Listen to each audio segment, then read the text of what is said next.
A poor miller had 3 sons. When he died, all that he left behind was a mill, a donkey, and a cat. "Well, since I'm the oldest," said his first son, "I'll take the mill." The second son quickly added, "And I'm next. I'll take the donkey." They looked at their younger brother, Marquis. "How lucky you are! You shall have the cat," the brothers said, and laughed out aloud. The poor fellow shook his head as his brothers left. It was not fair at all. "My brothers can make a fine living with a mill and a donkey, but what about me? I'm stuck with Puss," said Marquis, wringing his hands in despair. Puss had been listening. He stretched and yawned loudly. Now, you won't have to worry when I'm around. All I need is a bag and a handsome pair of boots, and I'll be able to take care of us both." "Sure you will," thought Marquis. But to be fair, he had seen Puss use many tricks to catch mice and rats. If nothing else, they wouldn't go hungry.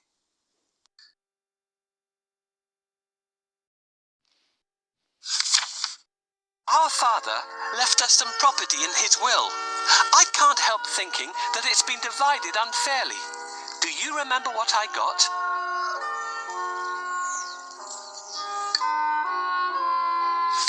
Soon the cat was given his own pair of boots and the new bag that he had asked for. The boots fitted him perfectly, and he looked very smart. Puss packed a juicy cabbage and some bran in the bag, and slung it around his neck. He polished his whiskers and set out. Puss headed straight to a spot where there were plenty of rabbits. He had a great plan in mind. Puss opened the bag wide and hid behind a tree. Soon a rabbit came hopping by. He saw the cabbage and leapt straight into the bag. Whoosh! As quick as the wind, Puss grabbed the bag and tied it closed with a piece of string. With the rabbit in his bag, Puss walked straight over to the king's palace. He bowed low and presented him with the rabbit. "Your Majesty," said Puss in Boots in a royal voice, "this humble gift comes from my master, Lord Marquis of Carabas." This was a fancy name that Puss had chosen for his master. "What a thoughtful gift," said the king, who loved roasted rabbit. The next time, Puss managed to catch a brace of partridges and took them once again to the king.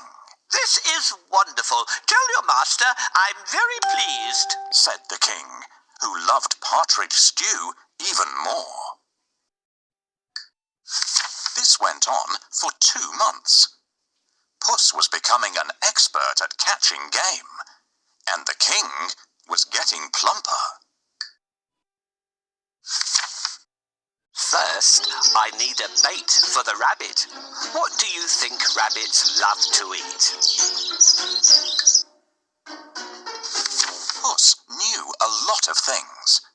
He was such a clever cat. For instance, he knew just when and where the king would be out riding in his carriage with his daughter. "I think that the Marquis and I should go out for a walk today," thought Puss one sunny Saturday.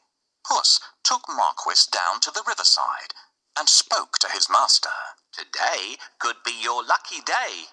If things go to plan, you'll make a fortune," said Puss. Clip, clop, cling, clang.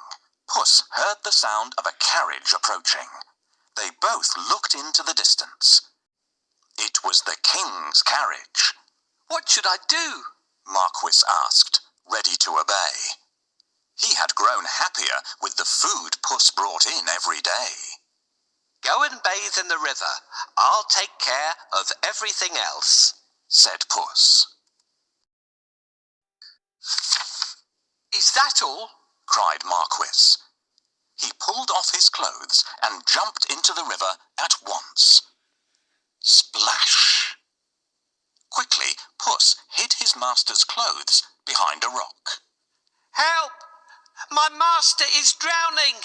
Somebody save him!" Puss wailed. He was trembling from head to foot. The king recognized Puss at once. He remembered all the lovely meals he had enjoyed thanks to the cat. The king jumped out of his carriage. "Go and save him, quickly!" the king said to his servants. Puss said to the king, "Your Majesty, some nasty thieves have stolen my master's clothes." "Is that so? Don't worry. I'll find a suit for him," said the king. He ordered one of his servants to fetch some fine clothes. Soon Marquis was pulled out of the water, and the king's servant handed over a handsome suit for him to wear. As soon as Marquis put on those clothes, he looked just like a prince. He stood tall and handsome, and smiled shyly at the princess. Surprise, surprise, the princess fell head over heels in love with Marquis.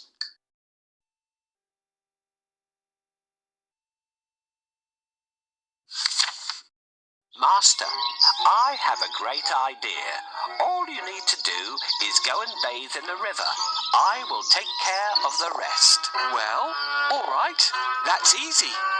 "While he's bathing, I need to hide his clothes. Can you think of a good place to hide them?" Puss grinned. Things were going just as he had planned.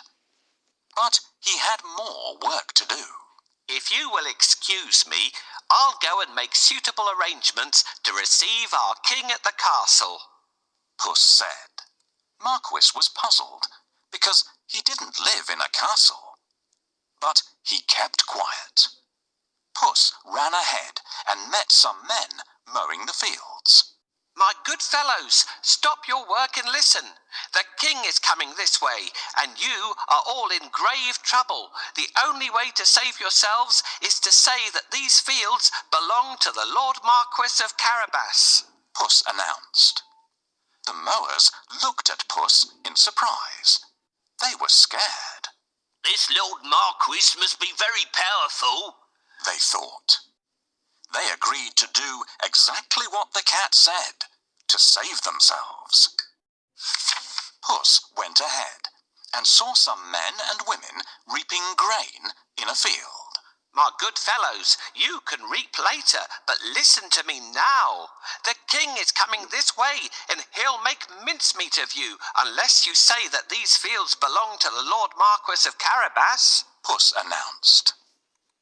The reapers were very puzzled, but they definitely did not want to become mincemeat. They promised to tell the king that the fields belonged to nobody but Lord Marquis of Carabas. Puss went ahead and warned everybody to tell the king that the land belonged to Lord Marquis. The people thought that it wouldn't be right to mess with Lord Marquis. They decided to do exactly what the cat asked. But Puss had still more work to do. Huff, puff. He ran all the way until he reached a huge castle. Can you guess whose castle it was? Yes, the castle and all the lands belonged to a fierce and powerful ogre. But Puss was not scared of the ogre. He knocked at the castle door. Blim, blam. 2 guards opened the door. "I'd like to pay my respects to your mighty master," said Puss. The guards knew that the ogre loved anybody who admired him. So they let Puss in at once. Puss bowed low to the ogre. I have heard much about your great powers. Is it really true that you can transform yourself into any animal you wish? asked Puss. Even a lion? Watch me, said the ogre. Right before Puss's eyes, he transformed himself into a mighty lion. He roared so fiercely that Puss sprang up the curtains in fright. The ogre laughed loudly. That's amazing, said Puss. but I bet you can't turn yourself into a small creature. That's the most difficult thing in the world. I can, said the ogre. No, it would be impossible for a mighty ogre to turn into something like, for instance, a mouse, said Puss. Oh, really? asked the ogre, snapping his fingers. Boom! The ogre became a tiny mouse and scurried across the room. Quick as lightning, Puss pounced on the mouse and ate it in one gulp. Puss licked his lips. He clapped his hands 3 times and summoned all the people living in the castle. The ogre is no more, Puss announced. Will you accept Lord Marquis of Carabas as your master? He is kind and just, good and generous. The guards, maids, cooks, servants, and everyone else in the castle looked at Puss in surprise. But they nodded at once. They had never really liked the ogre anyway. Puss ordered everyone to prepare a feast for Lord Marquis and his very special guest, the king himself.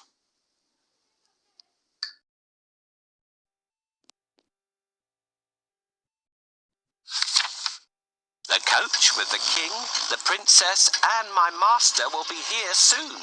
I have to wake up the ogre right away.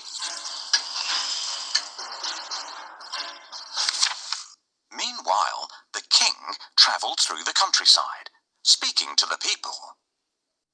He was very surprised to learn that almost all the land around him belonged to the young man by his side. When the king's coach finally reached the castle, Puss ran out to welcome them. Welcome to our humble abode, Puss said to the king. The king gulped. The castle was bigger and even more stunning than his own. Puss led them straight to the huge dining hall. The table groaned with the weight of roast chicken, rabbit stew, mince pies, smoked duck, and hundreds of other dishes. The king was in 7th heaven. After eating the great feast and sipping the finest wine he had ever tasted, the king said, My dear Lord Marquis, I'd be delighted if you would marry my only daughter. Marquis smiled at the princess. I will if the princess wishes to live with me, said Marquis shyly. The princess was so happy that she wanted to dance all around the castle. She blushed in delight and nodded. They married and lived happily ever after. And so did Puss, because loyal Marquis made him a lord of the castle. Puss enjoyed great feasts every day, and did not go after rats or mice any more, except now and then, when he wanted some fun.